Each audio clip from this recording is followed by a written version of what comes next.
وَلَقَدْ يَسَّرْنَا الْقُرْآنَ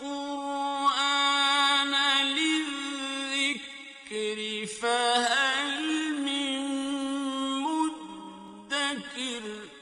اور ہم نے قرآن کو سمجھنے کے لیے آسان کر دیا، تو کوئی ہے جو سوچے سمجھے۔ صوت القرآن، قرآن کی آواز۔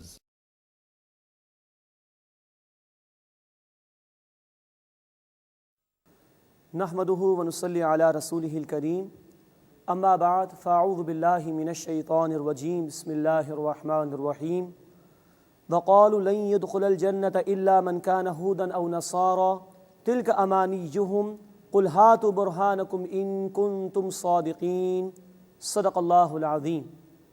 سورۃ البقرہ آیت نمبر 111 سے ہم اپنا مطالعہ شروع کر رہے ہیں۔ بنی اسرائیل کے لوگوں کا ذکر جاری ہے، خاص طور پر یہود کا، اور اب ان کی امانی یعنی ان کی خوش فہمیوں کا ذکر آ رہا ہے، جس کی طرف اشارہ اسی سورہ مبارکہ کی آیت نمبر 78 میں آ چکا ہے کہ یہ لوگ وشفل تھنکنگ یعنی خوش فہمیوں میں مبتلا تھے۔ وقالوا، اور انہوں نے کہا، لن يدخل الجنة الا من كان هودا او نصارى، کہ جنت میں ہرگز کوئی بھی داخل نہیں ہوگا سوائے اس کے جو یہودی ہو یا نصرانی۔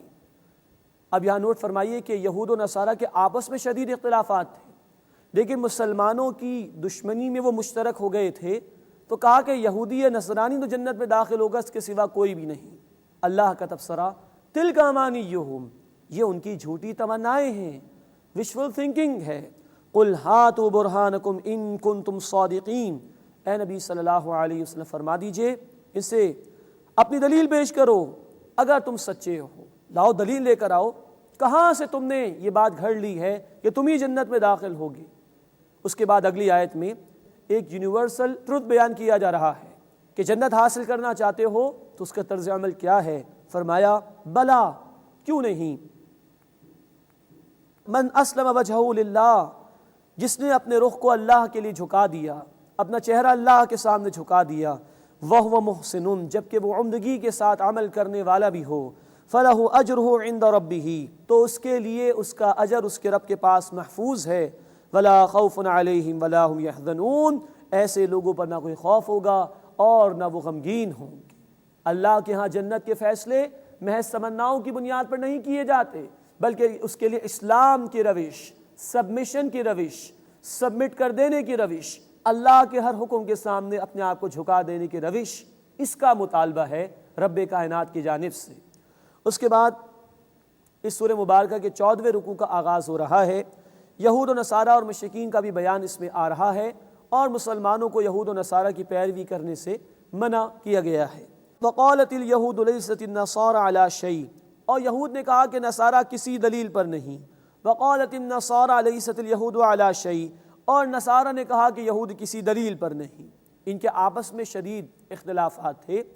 یہودی عیسیٰ علیہ السلام کا انکار کرتے تھے، عیسائی 3 خداؤں کے تصور کے قائل تھے، تو یہود ان کی مخالفت کرتے تھے، تو آپس میں ایک دوسرے سے شدید اختلافات بھی تھے، اور کہہ رہے ہیں کہ یہ کسی دلیل پر نہیں اور وہ کسی دلیل پر نہیں۔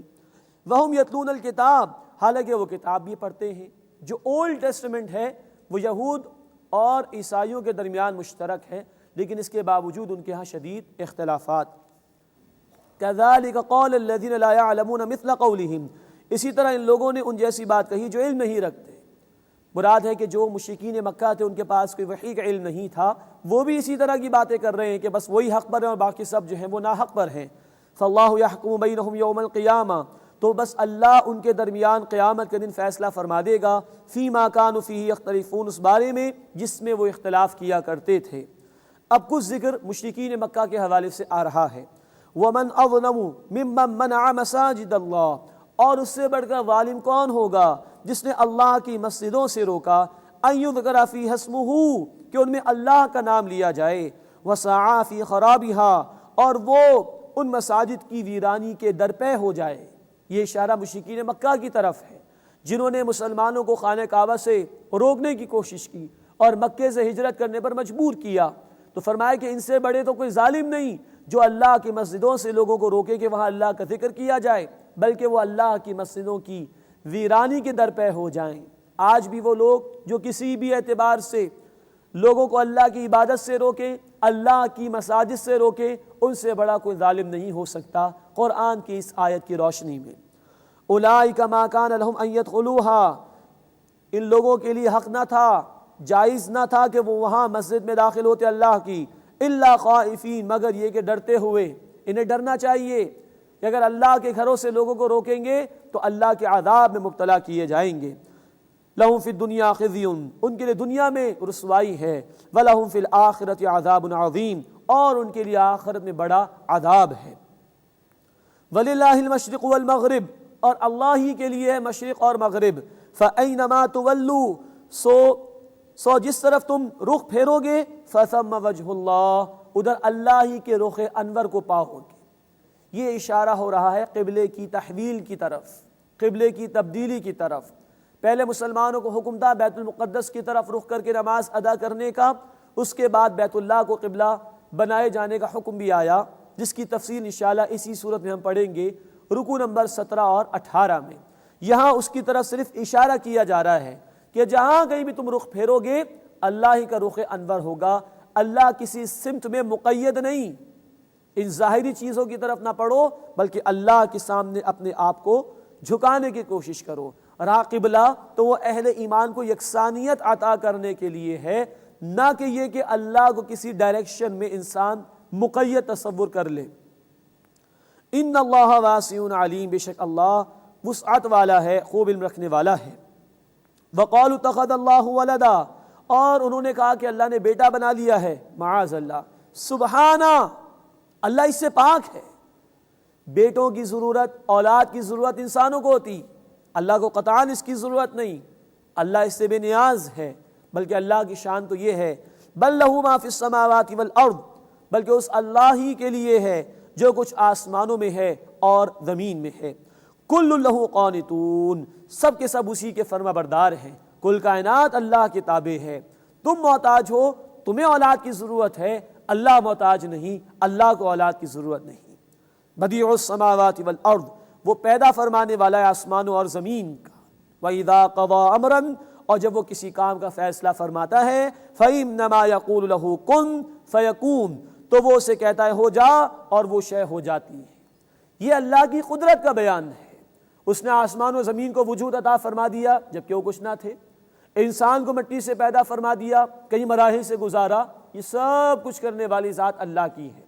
اس کے لیے تو اتنا ہی ہے، وہ کہے ہو جا اور وہ شے ہو جاتی ہے۔ لیکن یہاں اللہ تعالیٰ فرما رہے ہیں کن فیکون، ہو جا اور وہ ہو جاتی ہے۔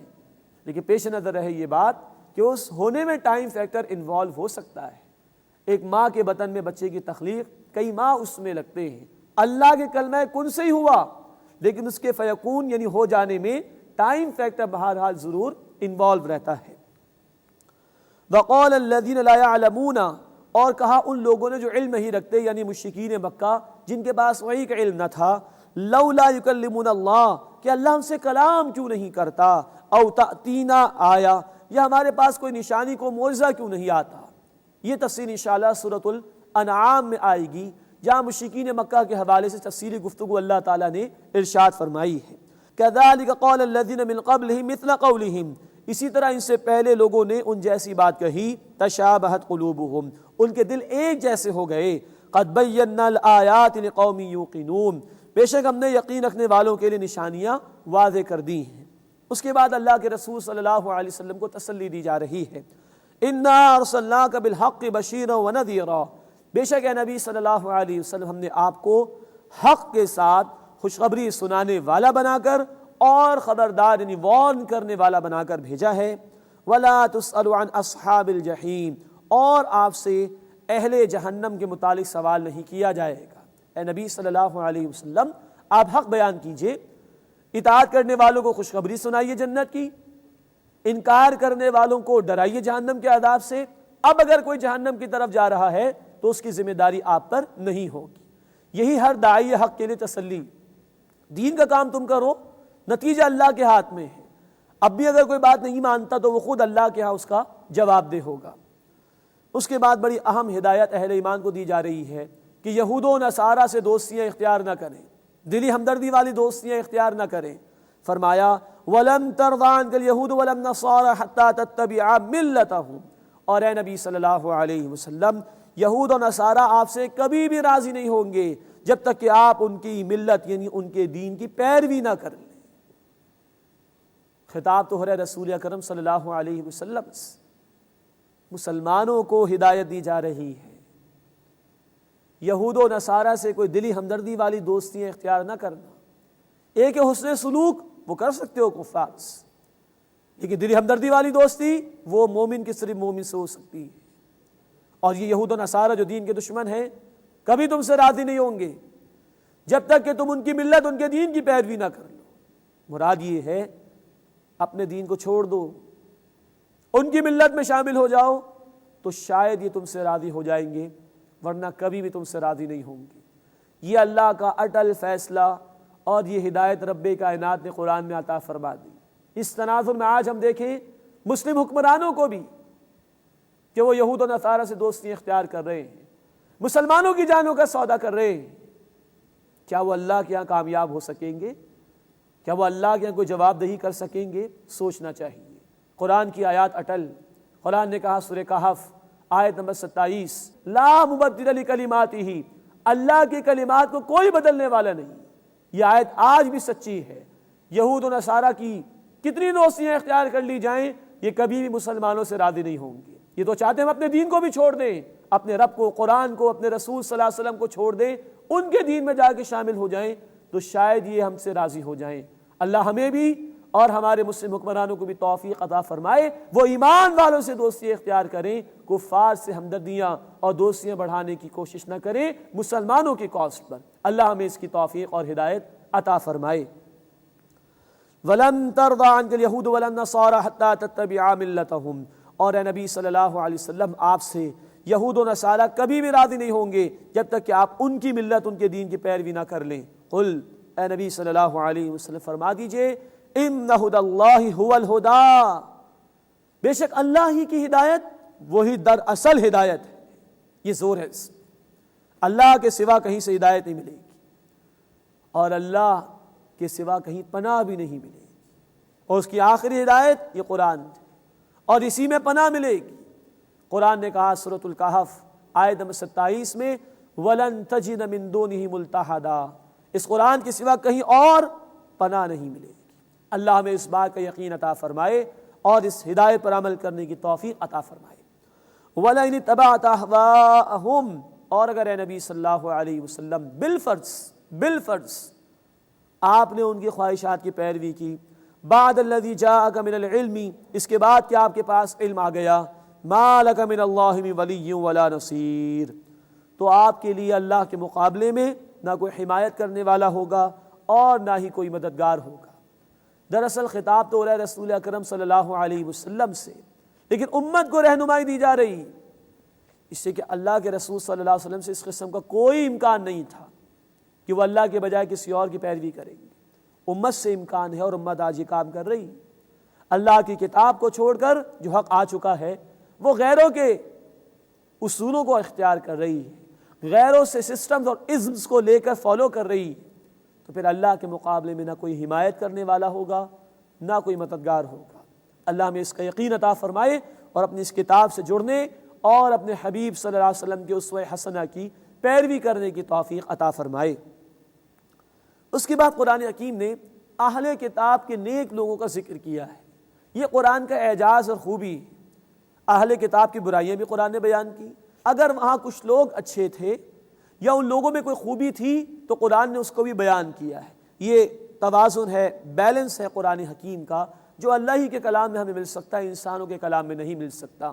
تو اہل کتاب کے نیک لوگوں کا ذکر، الذین آتیناہم الکتاب، جن لوگوں کو ہم نے کتاب عطا کی ہے، یتلونہ حق تلاوتی، وہ اس کی تلاوت کرتے ہیں جیسا کہ اس کی تلاوت کرنے کا حق ہے، اولئک یؤمنون بہ، وہی اس پر ایمان رکھتے ہیں۔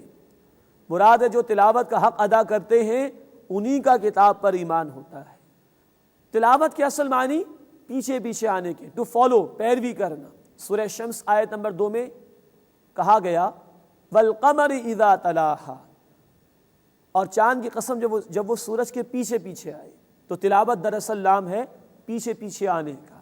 اس کا مفہوم یہ ہے اللہ کی کتاب کو سمجھ کر پڑھا جائے، اتباع اور پیروی اور فالو کرنے کی نیت سے۔ جو یہ کرے اولئک یؤمنون بہ، وہی کتاب پر ایمان رکھتے ہیں۔ جو اتباع نہ کریں، پیروی نہ کریں، ان کا کتاب پر ایمان نہیں ہو سکتا۔ اللہ تعالیٰ فرماتے ہیں سورہ المائدہ آیت نمبر 44 میں، من لم یحکم بما انزل اللہ فاولئک هم الکافرون، جو اللہ کے نازل کردہ کلام کے مطابق فیصلے نہیں کرتے وہی تو کافر ہیں۔ اللہ اس برے انجام سے ہماری حفاظت فرمائے۔ ہم قرآن کی تلاوت بھی کریں، اللہ ہمیں سمجھنے کی بھی توفیق دے، اور پیروی اتباع کی نیت سے قرآن کا مطالعہ کرنے کی اور پھر اس پر عمل کرنے کی توفیق عطا فرمائے۔ اولئک یؤمنون بہ، وہی اس پر ایمان رکھتے ہیں۔ ومن یکفر بہ، اور جو اس کا انکار کرے، فاولئک هم الخاسرون، بس یہی لوگ خسارہ اٹھانے والے ہیں۔ اس کے بعد 15واں رکوع شروع ہو رہا ہے، اور اس رکوع کی پہلی دو آیات، آیت نمبر 122 اور 123، یہ وہی آیات ہیں جو آئی تھی سورہ البقرہ ہی میں آیت نمبر 47 اور 48 میں۔ خطاب جب شروع ہوا تھا 5ویں رکوع سے تو بنی اسرائیل کو دعوت دی گئی تھی، پھر آیت 47 سے لے کے اب آیت 123 تک ایک فرد جرم ہے، ایک چارج شیٹ ہے جو اللہ تعالیٰ نے بنی اسرائیل کے حوالے سے پیش کی۔ اب وہ خطاب ختم ہو رہا ہے تو وہی آیات دوبارہ یہاں دہرا کر آ گئیں جو آیت 47 اور 48 تھیں۔ صرف آیت 48 اور یہاں آیت نمبر 123 میں ذرا سی الفاظ کی ترتیب کا فرق ہے، ورنہ مکمل طور پر دونوں آیات بالکل سیم ہیں۔ یا بنی اسرائیل اذکروا نعمتی التی انعمت علیکم، اے بنی اسرائیل میری نعمت یاد کرو اپنے اوپر جو میں نے تم پر فرمائی۔ وانی فضلتکم علی العالمین، اور یہ کہ میں نے تمہیں تمام جہان والوں پر فضیلت عطا کی۔ اس کے بعد 4 باتوں کی نفی کی جا رہی ہے، وہ چور دروازے جن کی طرف توجہ کر کے انسان بے عملی کا شکار ہو جاتا ہے، ان چور دروازوں پر اللہ رب العزت نے تالے لگا دیے۔ فرمایا واتقوا یوما، ڈرو اس دن سے، لا تجزی نفس عن نفس شیئا، جب کوئی شخص بدلہ نہیں ہو سکے گا کسی دوسرے شخص کا، کوئی کام نہیں آئے گا کسی کو۔ نمبر 2، ولا یقبل منها عدل، اور نہ اس سے کوئی معاوضہ قبول کیا جائے گا۔ نمبر 3، ولا تنفعها شفاعۃ، اور نہ اسے کوئی سفارش نفع دے گی۔ ولا هم ينصرون، اور نہ ہی ان کی مدد کی جائے گی۔ ان چور دروازوں کا سہارا لے کر انسان اپنی بے عملی کے لیے جسٹیفیکیشنز، جواز پیدا کرتا ہے، ان کی اللہ تعالیٰ نے نفی فرما دی۔ یہ خطاب اب بنی اسرائیل کے حوالے سے مکمل ہوا۔ اب اسی رکوع میں مزید، اور پھر اگلا رکوع نمبر 16، یہ 2 رکوع ہیں جس میں سیدنا ابراہیم علیہ السلام کے حوالے سے ذکر آ رہا ہے۔ حضرت ابراہیم علیہ السلام کا تذکرہ کرنے کی حکمت یہ ہے کہ ابراہیم علیہ السلام کی شخصیت عرب کے لوگوں کے لیے ایک مرکزی شخصیت تھی۔ یہود بھی، نصارہ بھی، مشرکین مکہ بھی اور مسلمان بھی سب اپنا تعلق ان سے جوڑتے تھے، اپنی نسبتیں ان سے قائم کرتے تھے۔ تو جب بہت سارے گروہ ایک جگہ جمع ہوں، مختلف فکر رکھنے والے لوگ موجود ہوں، تو کسی کامن فیکٹر سے بات اگر شروع کی جائے تو اس کا قبول کرنا آسان ہوتا ہے۔ تو کیونکہ ابراہیم علیہ السلام کی شخصیت ایک مرکزی شخصیت تھی، سب کی نگاہوں میں محترم شخصیت تھی، تو اللہ تعالیٰ نے ابراہیم علیہ السلام کا ذکر فرمایا ہے۔ فرمایا وَإِذِ ابْتَلَىٰ إِبْرَاهِيمَ رَبُّهُ بِكَلِمَاتٍ فَأَتَمَّهُنَّ، اور یاد کرو جب ابراہیم علیہ السلام کے رب نے چند باتوں میں انہیں آزمایا تو انہوں نے وہ پوری کر دی۔ ایک چھوٹے سے جملے میں ایک پوری تاریخ ہے امتحانات کی جو ابراہیم علیہ السلام کے حوالے سے یہاں پر بیان ہو رہی ہے، طرح طرح کے امتحانات، جس کا ذکر انشاءاللہ ہم سورۃ الانعام میں بھی پڑھیں گے، سورہ الشعراء میں بھی پڑھیں گے، سورۃ الصافات میں بھی پڑھیں گے۔ باپ نے بھی گھر سے نکال دیا، قوم بھی ان کو قتل کرنے کے درپے ہو گئی، ہجرت کرنے پر بھی مجبور کر دیے گئے، مکے کی بے آباد زمین میں بیوی اور بچے کو چھوڑ آئے تھے، اور سب سے بڑا امتحان یہ کہ اپنے بیٹے کو بھی ذبح کرنے کا مطالبہ اللہ کی طرف سے آ گیا تھا۔ لیکن اللہ فرما رہے کہ ان کے رب نے ابراہیم علیہ السلام کی چند باتوں سے آزمائش فرمائی، فَأَتَمَّهُنَّ، وہ سب میں پورا اترے۔ قَالَ إِنِّي جَاعِلُكَ لِلنَّاسِ إِمَامًا، اللہ نے فرمایا کہ ابراہیم بے شک میں تمہیں تمام لوگوں کا امام بنانے والا ہوں۔ غور طلب بات یہ ہے کہ لوگوں کی امامت کا اعلان اللہ فرما رہے ہیں امتحانات کے ذکر کے بعد۔ یہ اتنا بڑا منصب اللہ کے دین کی نمائندگی کا آسانی سے ملنے والا نہیں، اس کے لیے محنت ضروری۔ اور سیدنا ابراہیم علیہ السلام کو قربانیوں سے اللہ نے گزارا، تب یہ منصب امامت ان کو عطا کیا گیا ہے۔ قال ومن ذریتی، ابراہیم علیہ السلام نے فرمایا کہ اللہ میری اولاد کو بھی۔ یہ ایک والد کا نقطہ نظر جو کہ ہونا چاہیے اپنی اولاد کے حوالے سے، وہ سامنے آ رہا ہے۔ انسان کے کردار اور اس کی سوچ کا اندازہ ہو جاتا ہے جب یہ معلوم ہو جائے کہ وہ اپنی اولاد کے متعلق کیا سوچتا ہے۔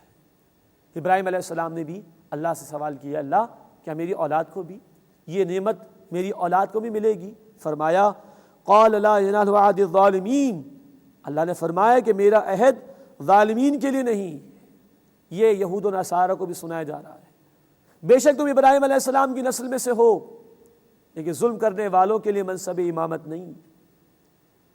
جو اپنے آپ کو اللہ کی رحمت سے خود جانتے بوجھتے دور کر دیں، مس ریپرزینٹ کریں، ان کے لیے منصب امامت نہیں، اس کے لیے قربانیاں درکار ہیں۔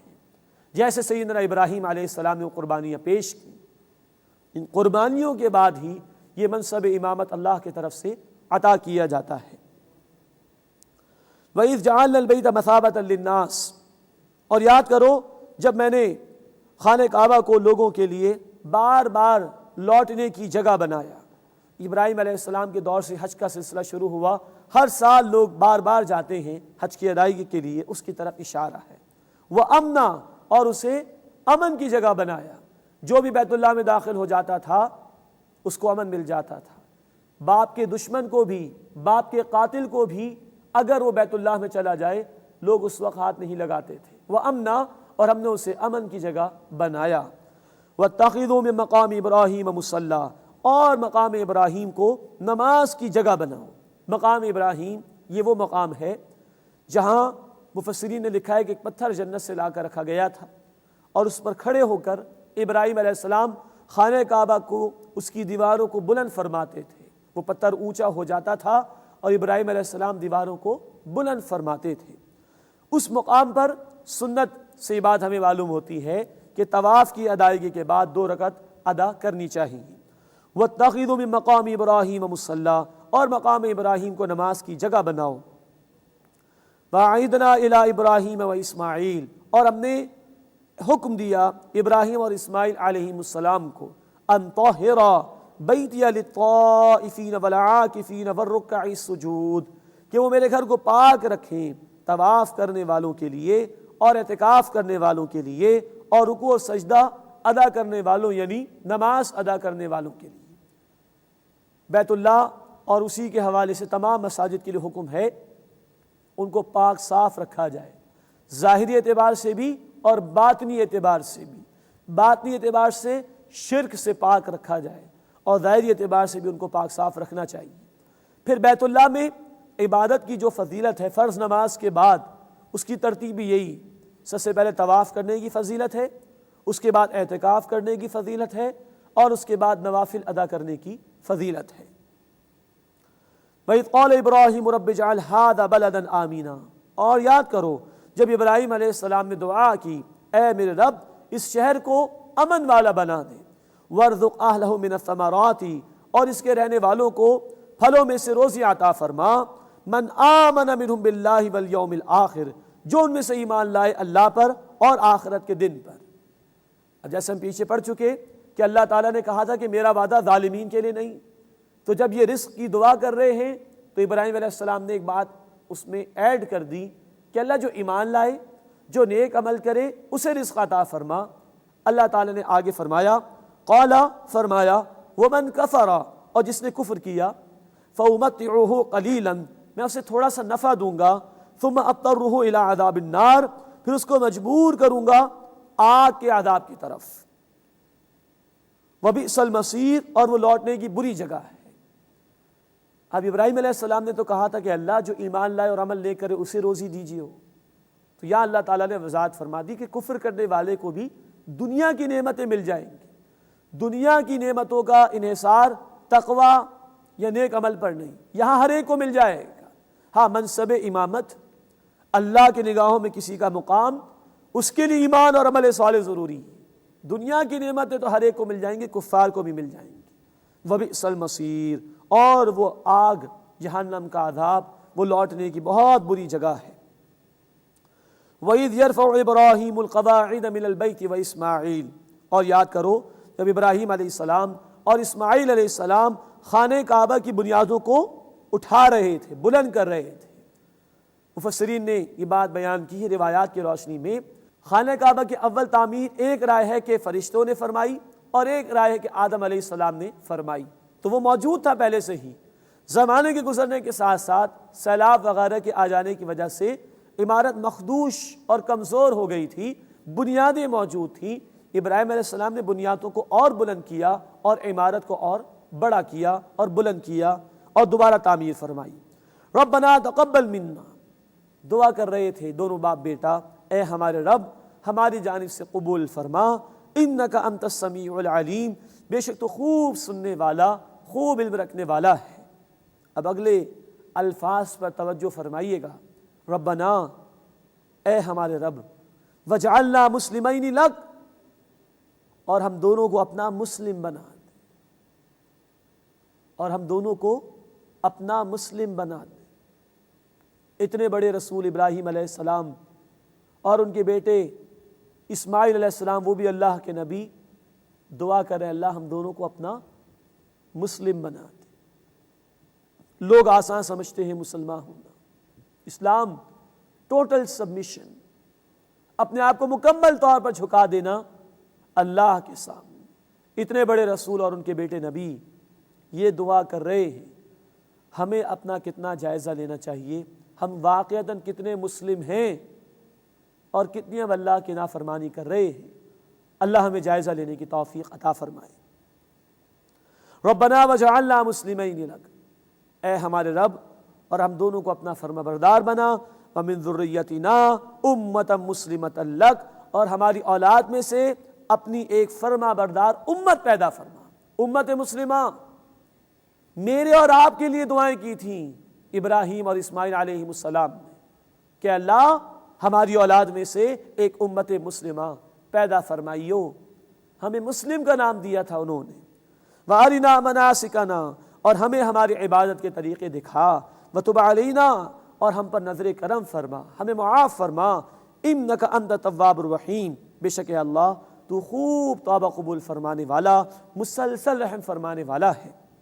اس کے بعد ابراہیم علیہ السلام کی ایک دعا کا ذکر ہے جس میں رسول اکرم صلی اللہ علیہ وسلم کا بیان بھی ہے، اور رسول اکرم صلی اللہ علیہ وسلم کے 4 بنیادی کاموں کا ذکر بھی اللہ تعالیٰ نے فرمایا ہے۔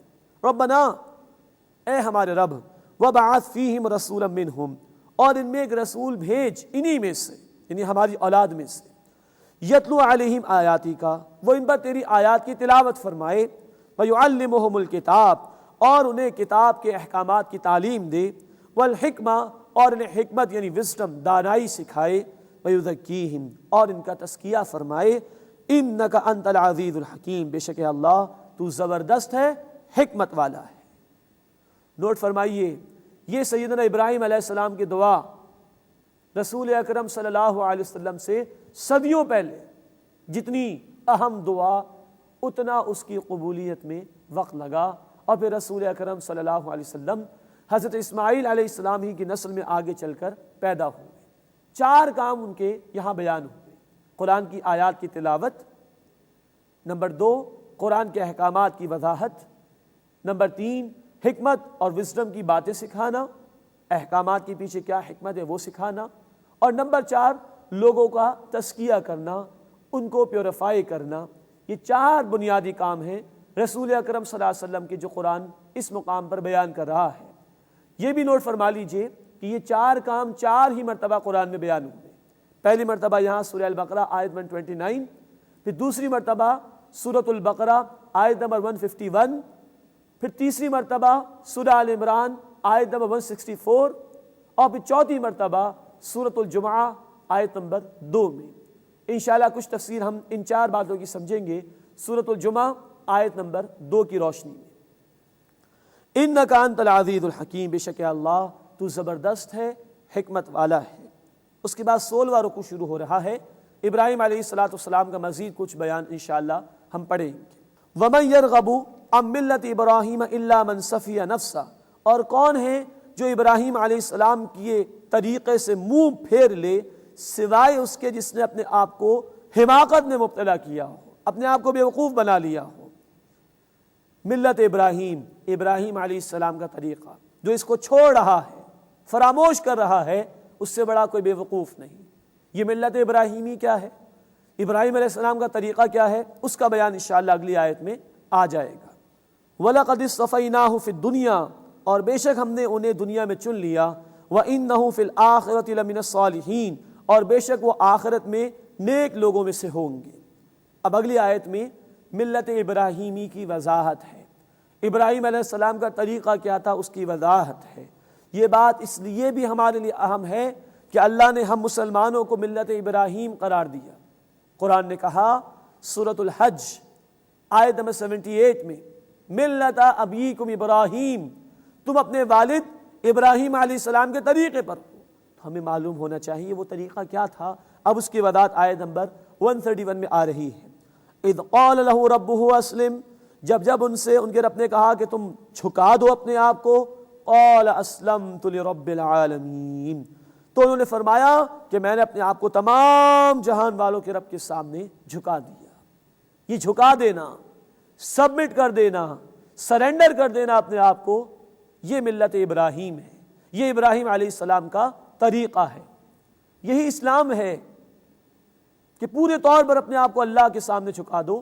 سورۃ البقرہ آیت نمبر 208 میں ہم سے مطالبہ ہے، ادخلوا فی السلم کافۃ، اسلام میں پورے کے پورے داخل ہو جاؤ۔ اور ہم پڑھ چکے سورۃ البقرہ آیت 85 میں، کچھ باتوں کو ماننا کچھ کو نہ ماننا یہ قابل قبول نہیں، بلکہ اس پر دنیا میں ذلت اور رسوائی اور آخرت میں شدید عذاب کی وعید اور ڈراوا سنایا گیا ہے۔ اذ قال له ربه اسلم، جب انہیں ان کے رب نے کہا کہ اپنے آپ کو جھکا دو، قال اسلمت لرب العالمین، ابراہیم علیہ السلام نے فرمایا کہ میں نے اپنے آپ کو جھکا دیا تمام جہان والوں کے رب کے سامنے۔ وَوَصَّى بِهَا إِبْرَاهِيمُ بَنِيهِ وَيَعْقُوبُ، اور ابراہیم علیہ السلام نے اپنے بیٹوں کو اور یعقوب علیہ السلام نے بھی اسی کی وصیت کی۔ اب یہود و نصارہ کو بھی سنایا جا رہا ہے، تم دعویٰ کرتے ہو ابراہیم علیہ السلام کو ماننے کا، پیروی ان کی کرتے نہیں ہو، دیکھو تمہارے آباء و اجداد نے کیا تلقین تمہیں کی تھی۔ ابراہیم علیہ السلام نے بھی اور یعقوب علیہ السلام نے بھی ایک ہی اللہ کی بات ماننے کی تلقین کی تھی، آج تم اسے فراموش کر رہے ہو۔ وَوَصَّى بِهَا إِبْرَاهِيمُ بَنِيهِ وَيَعْقُوبُ، اور ابراہیم علیہ السلام نے اپنے بیٹوں کو اور یعقوب علیہ السلام نے بھی اسی کی وصیت فرمائی، یا بنیہ، اے میرے بیٹو، ان اللہ اصطفیٰ لکم الدین، بے شک اللہ نے تمہارے لیے دین کو چن لیا ہے، فلا تموتن الا وانتم مسلمون، تو تمہیں موت نہ آئے مگر اس حال میں کہ تم اللہ کے مسلم رہو، فرما بردار رہو۔ یہ ہے لائف ٹائم کا اللہ کا ہم سے مطالبہ، ہر لمحے اللہ کی فرما برداری، نافرمانی نہ کرنا، موت آئے تو فرما برداری کی حالت میں۔ اسے کہ نہیں معلوم تم کیا عمل کر رہے ہو، کیا گناہ کر رہے ہو، اور اسی وقت موت آ جائے تو کیا منہ لے کر اللہ کے سامنے جاؤ گے۔ اللہ ہمیں ایسی بری موت سے محفوظ فرمائے۔ اور اللہم من احییتہ منا فاحیہ علی الاسلام ومن توفیتہ منا فتوفہ علی الایمان، اے اللہ ہم میں سے تو جسے بھی زندہ رکھے اسلام کی حالت میں زندہ رکھ، اور جسے بھی تو موت عطا فرمائے اے اللہ ایمان کی حالت میں موت عطا فرما، یہ موت اللہ ہمیں عطا فرمائے۔ فلا تموتن الا وانتم مسلمون، بس تمہیں موت نہ آئے مگر اس حال میں کہ تم اللہ کے مسلم، اس کے فرما بردار رہو۔ ام کنتم شہداء، کیا تم اس وقت موجود تھے، اذ حضر یعقوب الموت، جب یعقوب علیہ السلام کو موت آئی، اذ قال لبنی، جب انہوں نے اپنے بیٹوں کو کہا، ما تعبدون من بعدی، کہ تم میرے بعد کس کی عبادت کرو گے، قالوا، انہوں نے کہا، نعبد الہک و الہ آبائک ابراہیم و اسماعیل و اسحاق الہ واحدہ، کہ ہم عبادت کریں گے آپ کے معبود کی اور آپ کے باپ دادا ابراہیم اور اسماعیل اور اسحاق علیہ السلام کے معبود کی، جو کہ معبود واحد ہے یعنی اللہ، وَنَحْنُ لَهُ مُسْلِمُونَ، اور ہم اسی کے فرما بردار ہیں۔ یہ یعقوب علیہ السلام کے بیٹوں نے کہا، 12 بیٹے جن سے بنی اسرائیل کا سلسلہ آگے بڑھا، اب ان کو یاد دلایا جا رہا ہے کہ انہوں نے بھی ایک اللہ کی عبادت کی، اسی کے احکامات پر عمل درآمد کیا۔ یہاں ضمنی طور پر یہ بات بھی سمجھ لیجئے، یعقوب علیہ السلام کے بیٹوں کا ذکر سورہ یوسف میں بھی آتا ہے، یوسف علیہ السلام بھی ان کے بیٹے تھے۔ وہاں جو کردار ہمارے سامنے آتا ہے تو یوسف علیہ السلام کے بھائیوں نے اولاً سازش کی تھی ان کے خلاف، لیکن بالآخر انہوں نے معافی بھی مانگ لی تھی، اور یہاں قرآن نے ان کا بیان بھی کر دیا۔ ان سب نے کہا تھا کہ ایک اللہ کی عبادت کریں گے، اسی اللہ نے صفائی پیش کر دی ہے، اور اب ہمیں کوئی حق حاصل نہیں کہ یوسف علیہ السلام کے بھائیوں یعنی یعقوب علیہ السلام کے بیٹوں کے اوپر انگلی اٹھائیں یا کوئی برے الفاظ ہماری زبان پر آئیں، اس سے ہمیں بچنا چاہیے۔ وَنَحْنُ لَهُ مُسْلِمُونَ، اور ہم اسی اللہ کے فرما بردار ہیں۔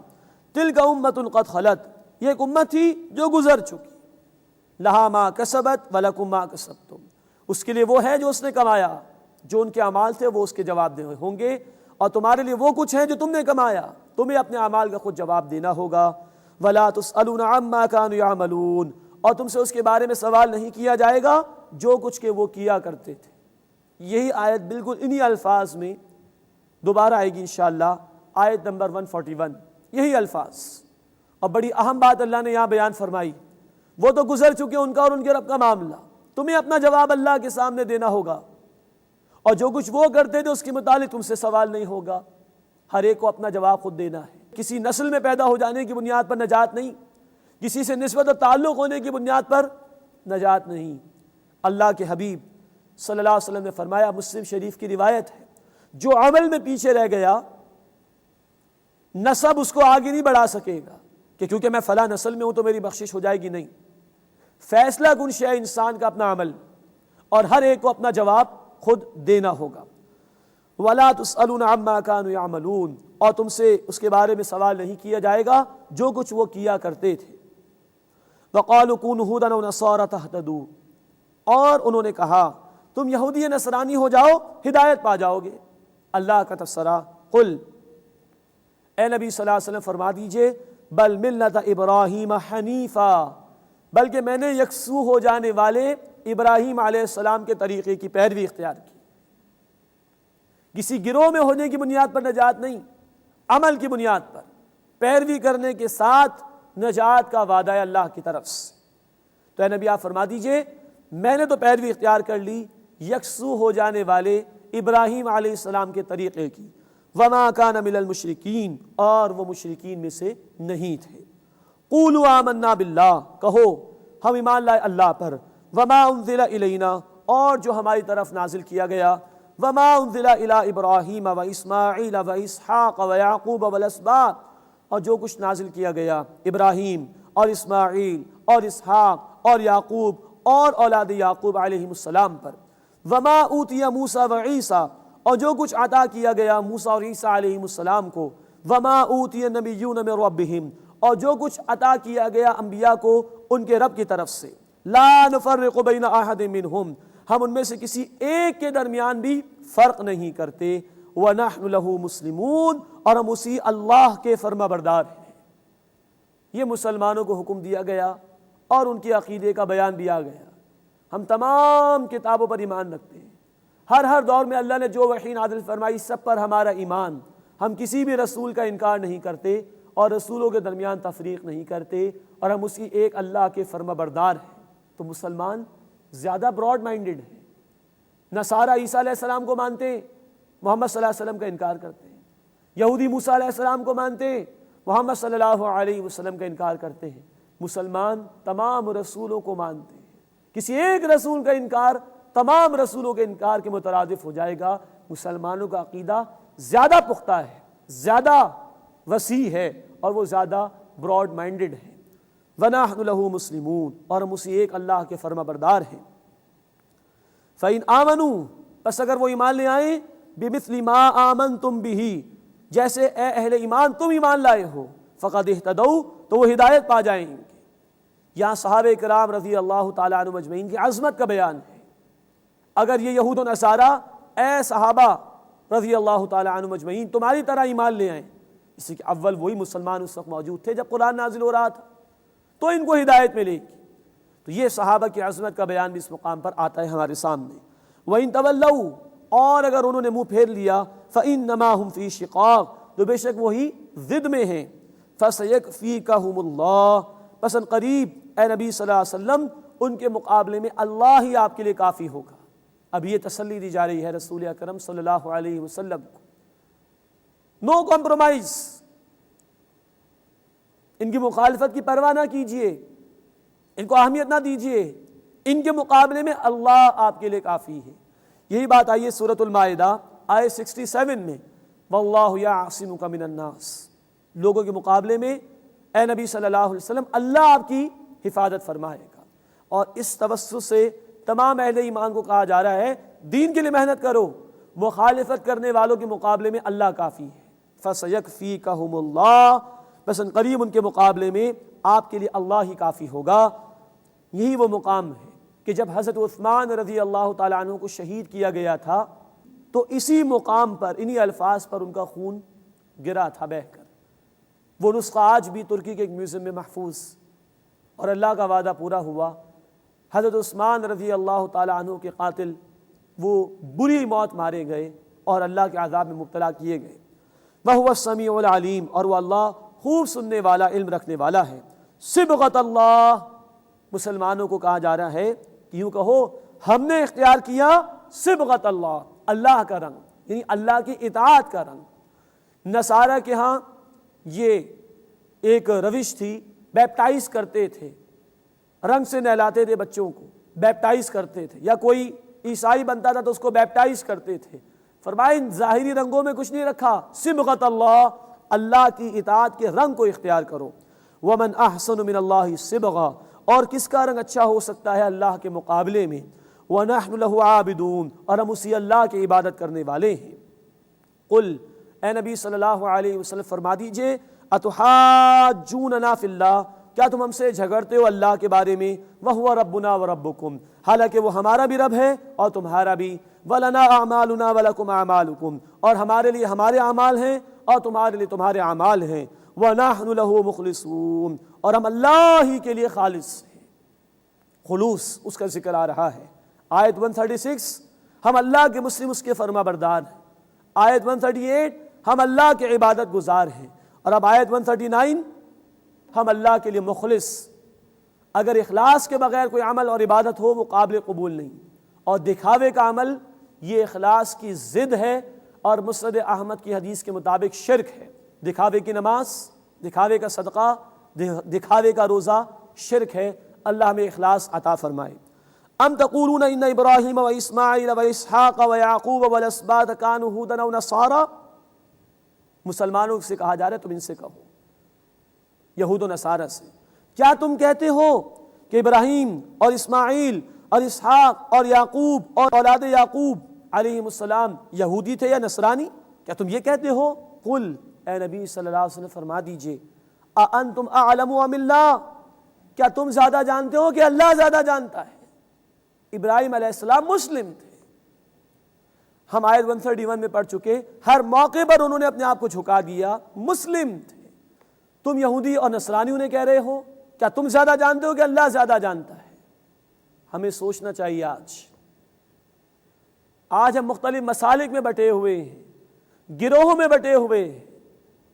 کیا ایسے کوئی نام جو آج ہم نے اختیار کر لیے وہ صحابہ کا نام تھا؟ وہ کیا محمد صلی اللہ علیہ وسلم کا نام وہی کچھ تھا؟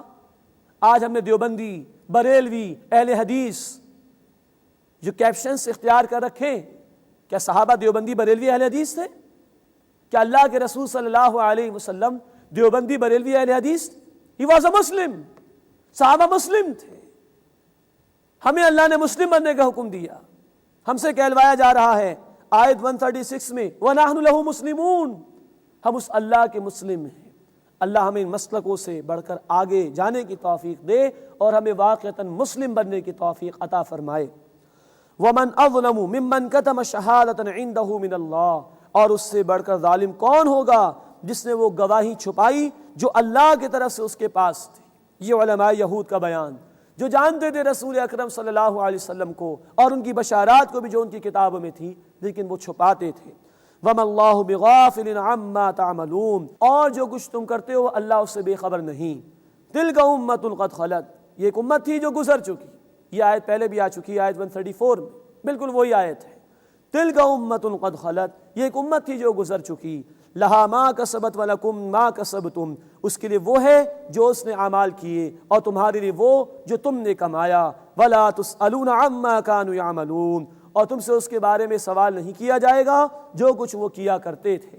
اللہ ہمیں عمل کرنے کی توفیق عطا فرمائے اور ہر قسم کی گمراہی سے محفوظ فرمائے، آمین یا رب العالمین۔ وآخر دعوانا الحمد للہ رب العالمین۔